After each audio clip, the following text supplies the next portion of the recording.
अस्सलामुअलैकुम, बिस्मिल्लाहिर्रहमानिर्रहीम। आज बहुत अरसे के बाद आपकी और मेरी मुलाकात हो रही है। आज बहुत अरसे के बाद मुझे ऐसा फ़ील हो रहा है जैसे मैं पहली दफ़ा शो करने जा रही हूँ। मैं बहुत नर्वस हूँ आज, थोड़ी सी मुझे लग रहा है मैं आज थोड़ी सी लॉस्ट भी हूँ, जिसकी एक बड़ी रीज़न ये है कि for the very first time in my life, ये मैं वाकई आपसे कह सकती हूँ कि आज जो चीज़ होने जा रही है वो वाकई मेरी ज़िंदगी में पहली दफ़ा होने जा रही है। वो इस वजह से क्योंकि आज का जो शो है वो मेरी मदर की डेथ के बाद मेरा पहला शो है। मेरी अम्मी ने मेरे हर शो के बाद मुझे कॉल की है, और जब तक वो ठीक थी, और वो मुझे बताती थी कि आज मैंने क्या बोंगियाँ मारी हैं। और अक्सर घर में ऐसा होता था कि जब अम्मी मुझे डांट भी रही होती थी ना, तो अम्मी मुझे कहती थी खबरदार अभी टीवी पे ना बता देना। ये निसार हर बार टीवी पे बता देती है। हाँ, अगर हम इसको डांटे टीवी पे बता देती है कि मेरी अम्मी ने मुझे ये कहा है, मेरी अम्मी ने ये कहा है। और भाई मेरी अम्मी खुद भी तो आपके सामने ही है। मैंने जब से मॉर्निंग शोज़ करना शुरू किए हैं, मेरी अम्मी लाइव शो में मुझे कॉल करके डांटती नहीं आप लोगों के सामने ही। चाहे वो रैश ड्राइविंग पे बात हो, चाहे वो कोई शादी के वाले से कोई बात हो, किसी भी बात पे अम्मी ने मतलब बिल्कुल अनफिल्टर्ड रही ना। मेरी कोई फ़िल्टर तो अम्मी को था ही नहीं। So but I am sure कि अम्मी ऊपर से मुझे देख रही हैं, और कहते हैं ना कि वालिदैन तो दुनिया से जाके भी दुनिया से नहीं जाते। अभी ये बहुत जल्दी मेरे लिए, क्योंकि अभी मेरी अम्मी की डेथ को 3 हफ्ते भी नहीं हुए, और मैं अपने चैनल की बहुत शुक्रगुजार हूँ कि मेरे चैनल ने मुझे इतना टाइम दिया। और मेरा चैनल अभी भी मुझे कह रहा था कि मदिहा आप और टाइम ले लें, बिकॉज यू नो थोड़ा सा वक्त लगता है बेहतर होने में। हाँ, बट मुझे लगता है कि मुझे हील होने में मेरा ये शो मुझे बहुत हेल्प करेगा, because my mother use to love my show, she use to watch my show. और जितने मैंने एंटरटेनमेंट के शो समा पे किए हैं, चाहे वो अभी मैं इन 2 सालों 1-1.5 साल की बात करूँ, या उससे पहले जब मैं समा पे थी, she use to love it. So इसलिए ये इदारा मुझे मेरी अम्मी की निस्बत से भी हमेशा बहुत करीब रहेगा मेरे से, और मुझे इस इदारे से हमेशा इसलिए बहुत मोहब्बत भी रहेगी, क्योंकि इस इदारे की वजह से मुझे इतनी अपॉर्चुनिटी मिलती थी कि मैं फ़ौरन कभी लाहौर जाके शो कर लिया, कभी कुछ कर लिया। वैसे तो मैं कभी, आपको पता है मैं कराची में होती हूँ, मेरे अम्मा अब्बा के साथ लॉन्ग डिस्टेंस रिलेशनशिप है, सिर्फ फिज़िकली देखा जाए तो, वरना तो हमेशा माँ बाप आपके साथ ही होते हैं। मैंने कभी गाफिल नहीं हुई, मैं महीने में 2-2 चक्कर भी लगाती थी अपने घर के, और फिर 1 चक्कर भी लगाती थी। ऐसा टाइम भी आता था, क्योंकि बच्चे के बाद चीज़ें थोड़ी चेंज हो जाती हैं, बट ऐसा कभी हुआ नहीं कि मैं गाफिल हुई हूँ।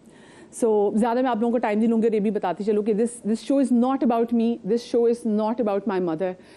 लेकिन उन लोगों के लिए मैं स्पेशल प्रेयर्स भेजना चाहती हूँ, जो कि अपने हर दिन का आगाज़, अपने हर काम का आगाज़ जो करते हैं, वो बिल्कुल उस कैफ़े से गुजरे जिस कैफ़े से मैं गुजरी हूँ, कि अम्मी नहीं है।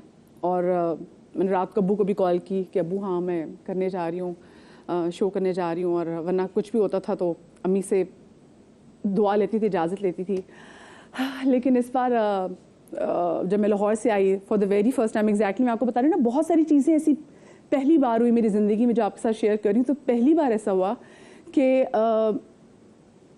अपनी अम्मी के बेड पर जाने के बजाय मैं अपनी अम्मी की कब्र पे गई, और मैंने अम्मी की कब्र पे अम्मी से कहा कि अम्मी आप मिले तो कीजिएगा अल्लाह मियाँ से, आप कहिएगा कि मेरी बच्ची मेरे बगैर, आई एम सॉरी, मैं बिल्कुल भी नहीं चाह रही थी। पता मैंने इतना प्लान किया हुआ था कि इतने अर्से बाद हम एंटरटेनमेंट का शो करें तो धूम धड़का करेंगे, म्यूज़िक करेंगे, ये करेंगे, वो करेंगे।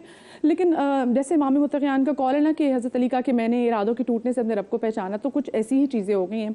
लेकिन आई एम श्योर कि मेरी वो बहुत सारी माएँ जो मुझे इस टेलीविज़न के थ्रू देख रही हैं, आप लोग मेरे लिए ज़रूर दुआ करेंगे। और प्लीज़ मेरे से थोड़ी बहुत कोई बात ऊपर नीचे हो जाए, क्योंकि देखें ना अल्लाह पाक ने तो हज़रत मूसा से भी कहते थे कि मूसा आप संभल के। तो मुझे लगता है कि अब मेरा वो जो टाइम था ना, एक लिबर्टी का अल्लाह पाक से टाइम ले रहे होते हैं संभलने का, वो मेरा टाइम ख़त्म हो गया हुआ है। तो खैर जी, बिस्मिल्लाह करते हैं, शो का आगाज़ करते हैं। और आज का क्योंकि पहला शो है, तो जैसे मैंने आपसे बात की ना कि मेरी अम्मी, उनको कोई फ़िल्टर नहीं था, ये उनकी सबसे अच्छी बात थी। और मैं अपनी अम्मी की जो अच्छे ट्रेड्स बताती हूँ कि मेरी अम्मी के अंदर ना डिप्लोमेसी वैसे नहीं थी, कोई जो फ़िल्टर नहीं था, वो जो थी वो सामने थी।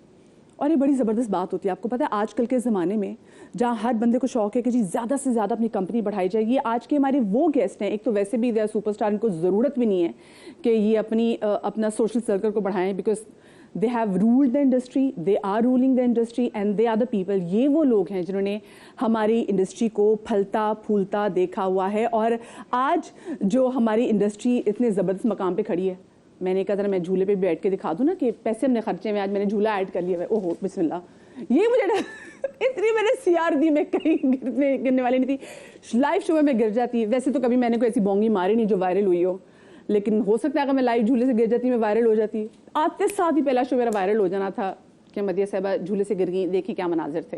तो खैर मैंने ऐसा आप लोगों को मौका नहीं दिया। तो विदाउट मच अडू मैं बिल्कुल अपनी कोई राम कहानी आपको ज़रा नहीं बताऊंगी, लेकिन जो मेरे बहुत प्यारे गेस्ट हैं मैं उनको बुलाऊंगी ताकि आपकी जो सुबह की ये 2 घंटे हैं इनको मैं ज़बरदस्त और बहुत अच्छे एंटरटेनिंग बना सकूँ। तो मेरे बहुत प्यारे, मेरे बहुत फेवरेट, ये एक्चुअली बड़े बरकत वाले जनाब मेरे गेस्ट हैं। मैं आपको ये भी बता दूँ, ये सिर्फ मेरे शो के लिए बरकत नहीं है, ये जिस ड्रामास में, जिस फिल्म में होते हैं, जाते हैं बरकत डाल देते हैं। तो जोरदार तालियों में हम वेलकम करने जा रहे हैं जावेद शेख और बहरोज सब्जवारी को। अस्सलाम वालेकुम जी। अस्सलाम वालेकुम, कैसे हैं आप? ठीक ठाक हैं? बहुत बहुत मुबारक हो। और बहुत खुशी हुई इस सेट पे आके, क्योंकि बहुत खूबसूरत सेट है। बहुत शुक्रिया, बहुत शुक्रिया। झूला तो बहुत ही अच्छा है। झूला अच्छा था ना, बस मैं अभी शेख साहब को बिठाएंगे। मैं गिरते गिरते बच गया। आपको पता है हमने जब पहले सीआर सारा कर रहे थे, मैं बार बार झूले पे बैठी, मैंने कहा देखो मैं कितने भी आराम से बैठ रही ना, मुझे लगता है ऑन एयर की मसला हो जाना है। वही हुआ, गिरते गिरते बच गई। वो मेरी हील का कसूर है, मेरा कोई कसूर नहीं है। और आई विश मुझे वो एलिगेंटली बैठना आ भी जाए, जैसे खवातीन को आता है ना कि बड़ी एलिगेंटली झूले पे बैठती है, पता भी नहीं चलता, पुटिच करके बैठती है, पुटिच करके खड़ी हो जाती है। खैर जी, पहला शो है और आप दोनों को बुलाने का भी हमारा मकसद ये था कि आप दोनों वाकई बड़े बरकत वाले हैं। जिस एपिसोड में आप लोग आते हैं वो एपिसोड हमारी हिट क्या सुपर हिट हो जाती है, फिर कुछ एपिसोड ना हो हमारी बड़ी डिस्कस भी होती हैं, बड़े फोन भी आते हैं उस एपिसोड के बाद, बड़े हमें फोन भी आते हैं क्योंकि इतनी मजे की स्टेटमेंट्स निकलती नहीं है। लेकिन हमारे बहुत ही प्यारे, और आपको पता ही तो गर्मियों का महीना है, तो जून शुरू हो गया। सबसे पहले तो मुझे बताएं कि इस बार तो ये जो जून का महीना है, गर्मियों का महीना, क्योंकि बच्चों की वेकेशंस भी हैं, ये शुरू हो गई हैं। क्या प्लान है आपका जून में बच्चों के साथ? का आपने प्लान किया हुआ है? कुछ नहीं है। हर दफ़ा ये कोशिश होती है कि एक तो रमज़ान में काम करना मुश्किल होता है रोज़े के साथ, और फिर ऊपर से अगर गर्मी है डबल हो जाता है, तो वो आज तक नहीं हुआ। हर साल ये कहते हैं, प्लान करते हैं कि अगले साल हम नहीं करेंगे। इस साल भी बहरोज भी इसी तरह बिजी है और मैं भी उसी तरह बिजी हूँ, डे नाइट।